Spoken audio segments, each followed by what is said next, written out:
Hi everyone, welcome to Saxon's Hydrosphere. I'm Saxon and I love music and I love movies, and with this channel I wanted to create a space where both music and movie lovers can coexist.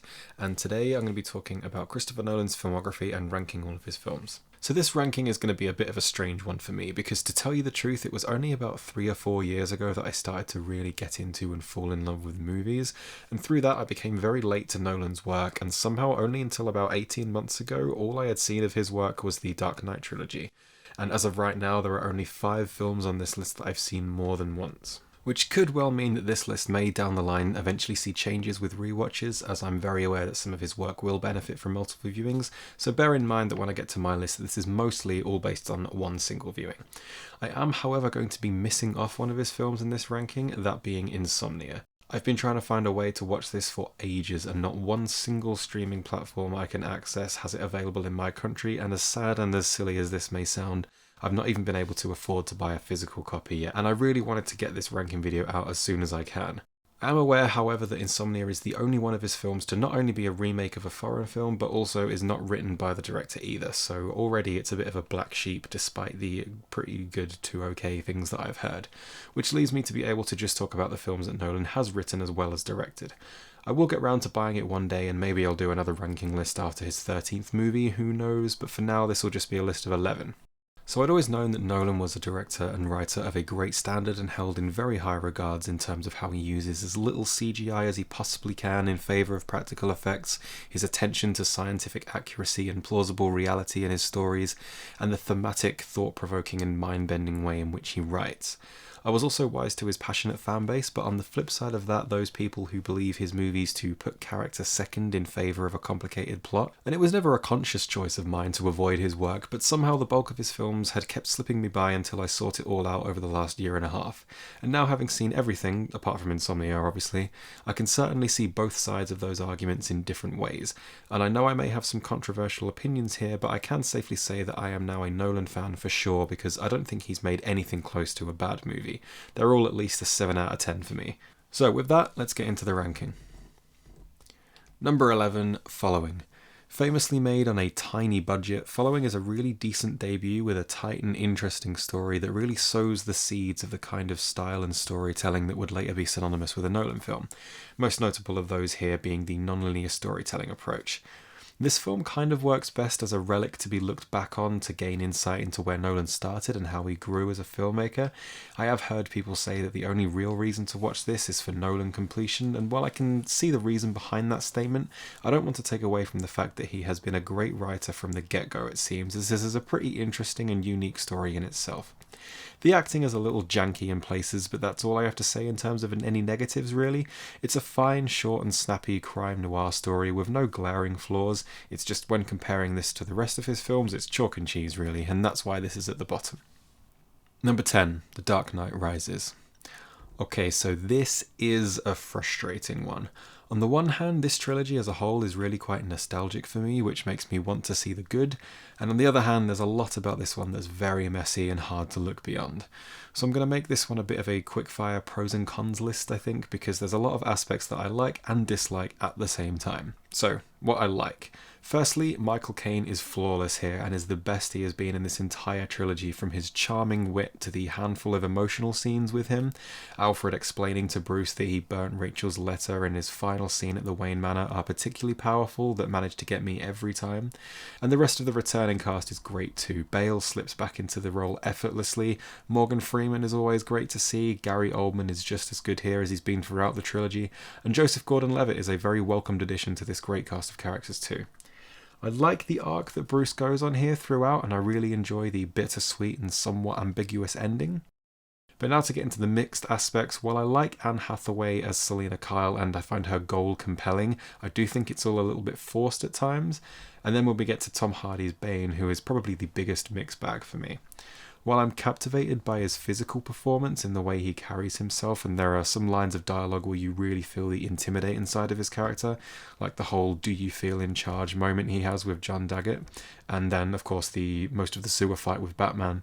But unfortunately, on the flip side of that, there are many times where his voice and delivery feel really quite goofy.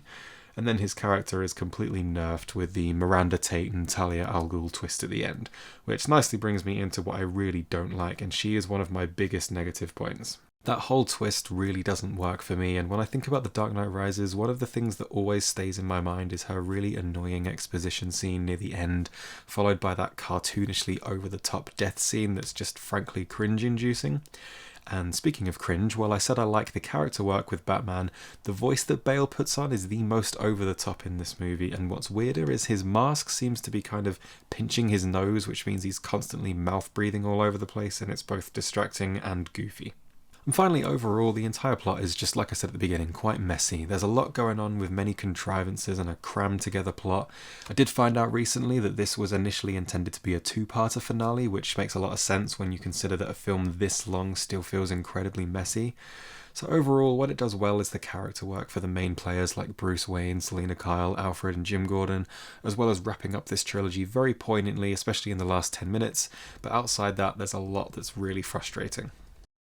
Number 9, The Prestige. So I don't dislike this film, but I was definitely a little bit disappointed by it. I'd heard many good things, generally online and also from a friend of mine, but when I got to it, while I enjoyed the back and forth rivalry between Bale and Jackman's characters and the idea of two stage magicians utterly obsessed with getting one over on each other in an attempt to become the best, as well as seeing the dynamic play out of how hard it can be maintaining personal relationships when committing so much to your dreams, it did feel like eventually the film unraveled into places that for me didn't quite work.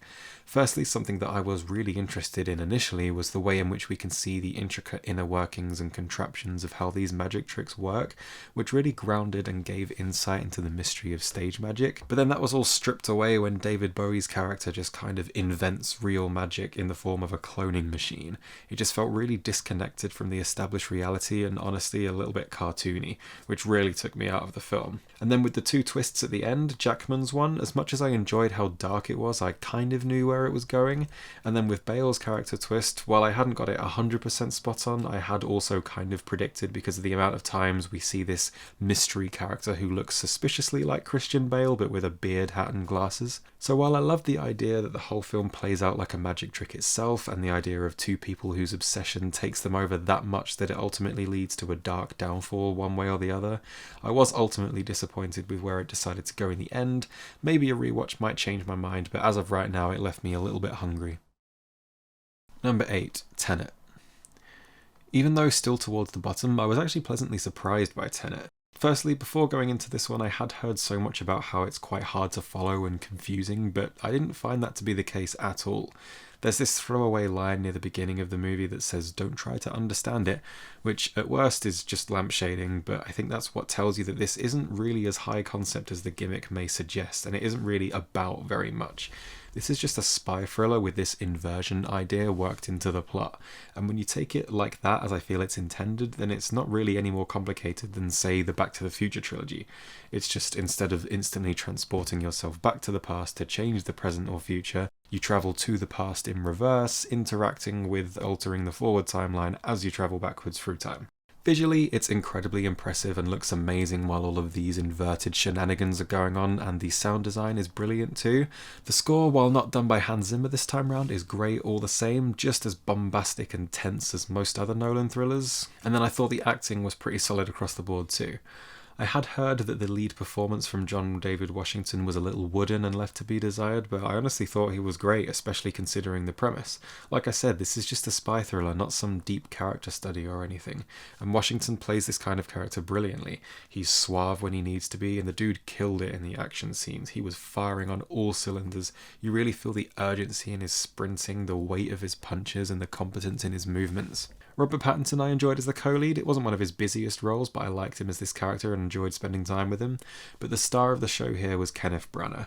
He was menacing and captivating as hell here, and it could have been an easy misfire casting a high-profile British actor to play a Russian villain, but Branagh disappears into this role completely, leaving him to kind of steal the show. And I think Elizabeth Debicki did a good job too as the tortured wife desperate for a way out of her situation. I do wish I felt more towards the relationship with her son though. That felt like it was kind of forced in as a means to write a reason for her to be trapped the way she is, but the catharsis with what happens with her and Kenneth Branagh at the end is very satisfying given what you see happen to them up to that point.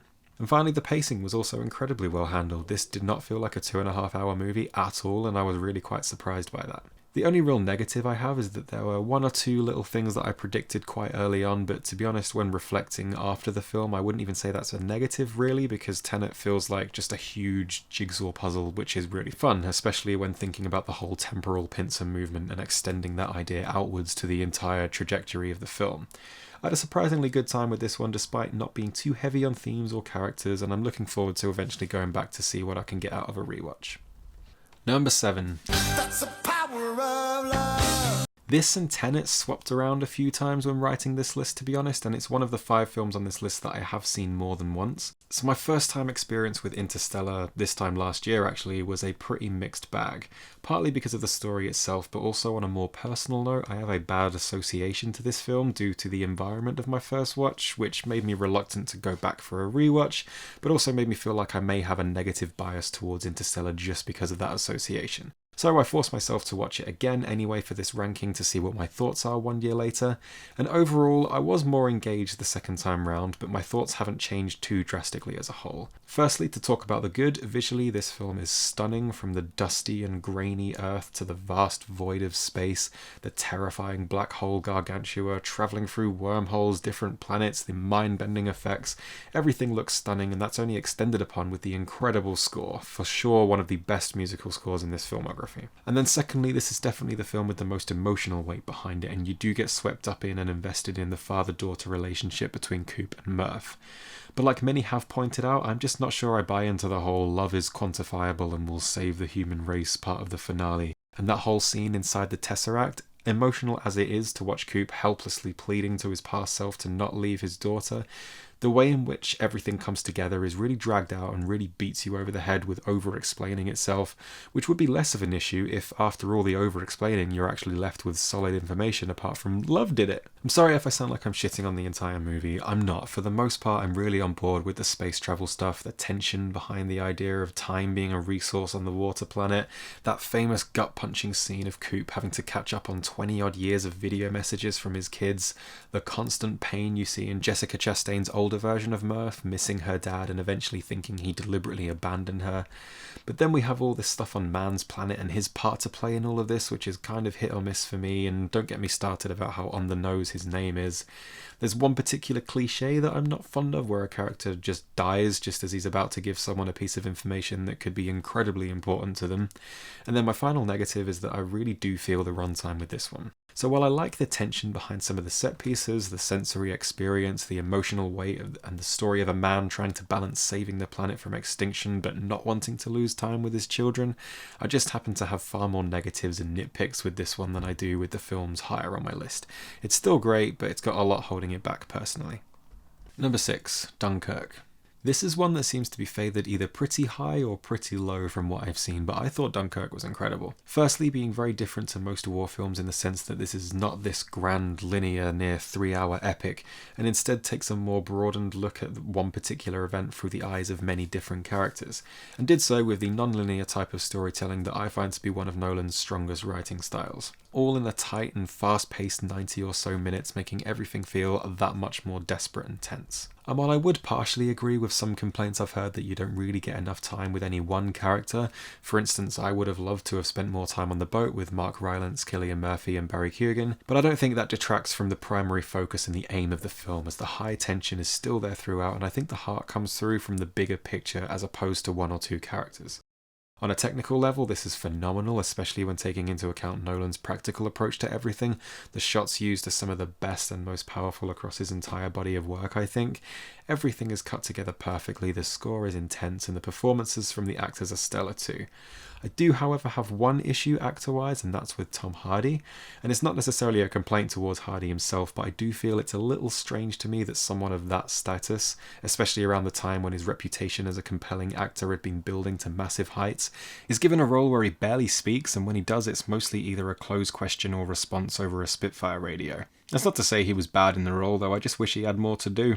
So while I do understand a lot of people's issues towards this one, I personally loved it for the immersion and experience and how it made a war film purely about survival, which is the type of narrative that I do enjoy. Number 5, Batman Begins. This is one that I see very contradicting views for. While The Dark Knight is seen as the phenomenon that it is, and Rises is viewed as the one that couldn't reach the heights of its predecessor, Batman Begins remains the anomaly that some say is the weakest of the three due to it finding its footing, some say is the best in the way in which it tells an origin story and reinventing the wheel when it comes to comic book movies, and others, like myself, who place it in the middle of the two that followed. So in terms of what I love, firstly the casting. Christian Bale is best here than in the two sequels, as I think this is naturally very heavily driven by Bruce and the inner workings of his guilt and fear and how he overcomes them. And his Batman voice is the least over the top here compared to how ridiculous it became in the third installment. The supporting cast are all top-notch too, Michael Caine being the obvious standout with his excellent portrayal of Alfred. I love Morgan Freeman as Lucius, of course, and I forgot to point this out when talking about Rises, but I don't know why he hasn't worked with Nolan again since this trilogy. And Cillian Murphy's Scarecrow has long been a favourite of mine, as I really like that character and what they do with him, and the visuals in his scenes are amazing and quite scary for a 12 certificate. I think the way Nolan took his non-linear approach and bounced between present day and flashbacks for the entire first act on the build-up to Bruce becoming Batman was handled perfectly and gives you the most engaging version of Bruce's transition from a frightened child all the way up until burning down Ra's al Ghul's home. That's another casting choice that I forgot to mention, by the way. Liam Neeson is wonderful here, and you really buy into the connection and eventual demise of his and Bruce's mentor-student relationship. The only negatives I have really is, for one, some of the action scenes are really heavy on cuts, which leaves you a little disoriented, and then there are times when we get into certain set pieces where the tone drastically changes and we have characters borderline quipping out of nowhere, and it's just a little bit weird sometimes. Other than that though, this is a brilliantly constructed origin for the character, a great start to this trilogy, and really changed the game as to how comic book stories could be adapted into grounded and thematic cinema. Number 4, Memento. Memento is about a guy with a severe short-term memory issue trying to track down the man who raped and killed his wife. And to keep up with short-term memory condition, he tattoos important information on his body as well as takes Polaroid pictures of everybody he meets and takes notes on everybody and everything around him. Now, this film utterly blew me away. Structurally, I've never seen anything like this in my life, in the way that it takes every single scene, splits them up into kind of jigsaw pieces, telling the second half of the story in reverse order and the first half of the story in chronological order, until everything meets in the middle where you have the full picture and every little twist is revealed to you. As confusing as that might sound, the film does a great job of keeping each timeline distinguishable by playing the chronological sequences in black and white and the reverse scenes in colour, with each cutting point being the moment Leonard loses his memory again.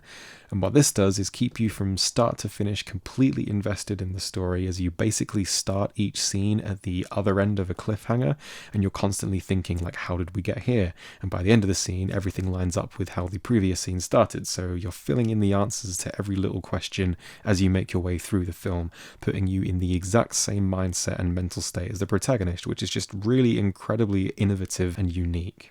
I'll leave the twist towards the end out of this in case you haven't seen the film, but it's one of those that could potentially mean a few different things and it's up to your interpretation, but it suddenly makes you see Leonard in a very different way after having spent the rest of the film completely invested in him, in his shoes and on his side. Top tier writing, and the only reason that it isn't higher up is because I'm not 100% sure how rewatches over time will affect the overall experience. Number 3, Inception. Now, when I first saw Inception, I watched it when I was quite tired, so I don't think I was 100% into it, which made my initial thoughts on it a little lukewarm, to be honest. But I gave it another watch while putting this list together, and this time around I was completely sold and on board, and I do love this movie now. Not only is it really interesting on a conceptual level, using the idea of dream heists to explore not just what little we actually understand about dreaming, but the human psyche as a whole, the way that guilt and grief can really burden someone's thoughts and life. And you could also say that it ponders on the idea of simulation theory if you go deeper into some aspects. So I don't need to really talk about how incredible the visuals, score and special effects are. They've been spoken about to death and are all iconic at this point for very good reason. The pacing is absolutely spot on. There's not really a wasted scene anywhere here. Character-wise, everything was done brilliantly too. The emotional through line with Leonardo DiCaprio's Dom Cobb and the journey that he goes on is very well executed. The now Elliot Page's Ariadne is the newcomer to this world in this type of work, which means that we get to organically learn the rules alongside her, although I do have one little nitpick about her that I'll get into later. Joseph Gordon-Levitt and Tom Hardy are both brilliant in the two best supporting characters, Arthur and Ames. They have great dialogue together and some amazing sequences of their own. And Cillian Murphy killed it here too, and although he's the victim of the heist, he gets a lot to do with the rest of the gang, as well as have a great cathartic arc of his own surrounding the relationship with his father. Even though you could say that he's technically been manipulated into that catharsis, but the emotional resonance is still there. My only real nitpick is that it bugs me how often Ariadne is getting at Cobb, like, don't think about her, you're not thinking about Marl, are you? Try not to think about your wife now, remember not to think about Marl while you're down here. Like, mentioning her constantly isn't going to help him to not think about her. Remember, if I tell you to not think about elephants, what do you think about? But overall, that's nothing that takes away from the whole experience, really. So I'm glad I had such an epiphany to the brilliance of this film on my second time round after my very sleepy first watch. It just ticks all the right boxes. It's fun for the spectacle and excitement, it's interesting for the concept, and it's engaging for the characters and emotional anchor. What more could you be asking for? Number 2, Oppenheimer. Christopher Nolan's newest film and first crack at a biopic, and Oppenheimer blew my tits off, frankly, and this is a little hard to talk about because I don't really know quite how to put my full feelings into words, as I'm kind of still reeling from the cinema experience. But I thought this story was masterfully told, and it's really an achievement in itself that Nolan was able to get people excited about and bring so many people out to a 3-hour movie consisting of mostly conversations about physics, which is a testament first to the incredible and absolutely stacked cast here. Cillian Murphy was the perfect choice for Oppenheimer with the way in which he can portray such conflicting emotions with just his eyes and facial expressions. Oppenheimer is a very complicated man, and Murphy did a great job in bringing us into his mind and making us feel conflicted about him too. He's relatable in some ways, but kind of detestable in others, making him a bit of a cautionary tale in wanting to have your cake and eat it too.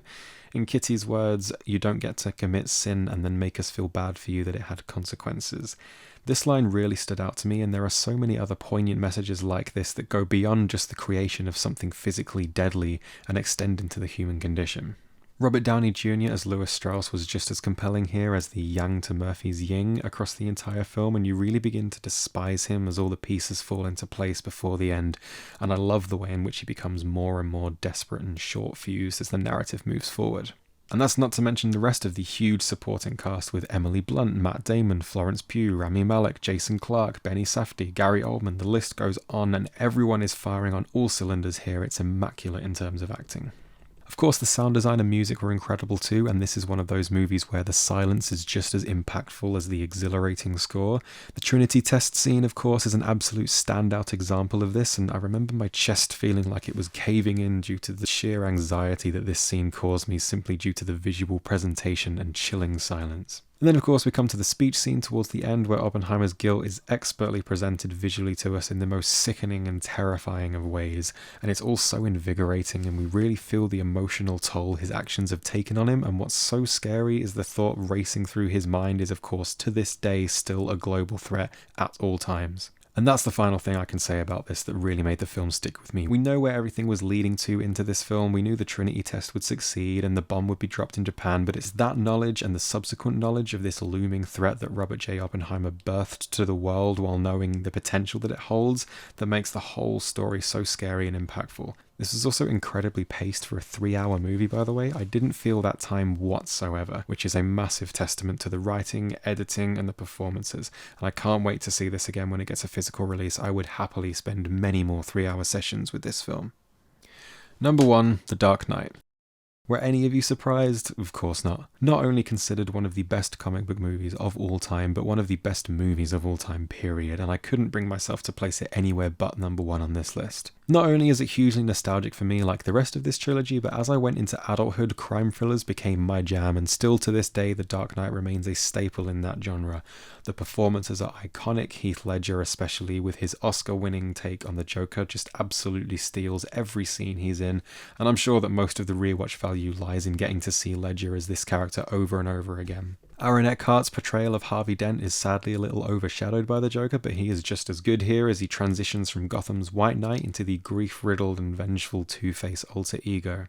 I've said in the past, and I've seen other people say, that Batman kind of takes a back seat here, but after having watched it again, I don't think that's entirely true.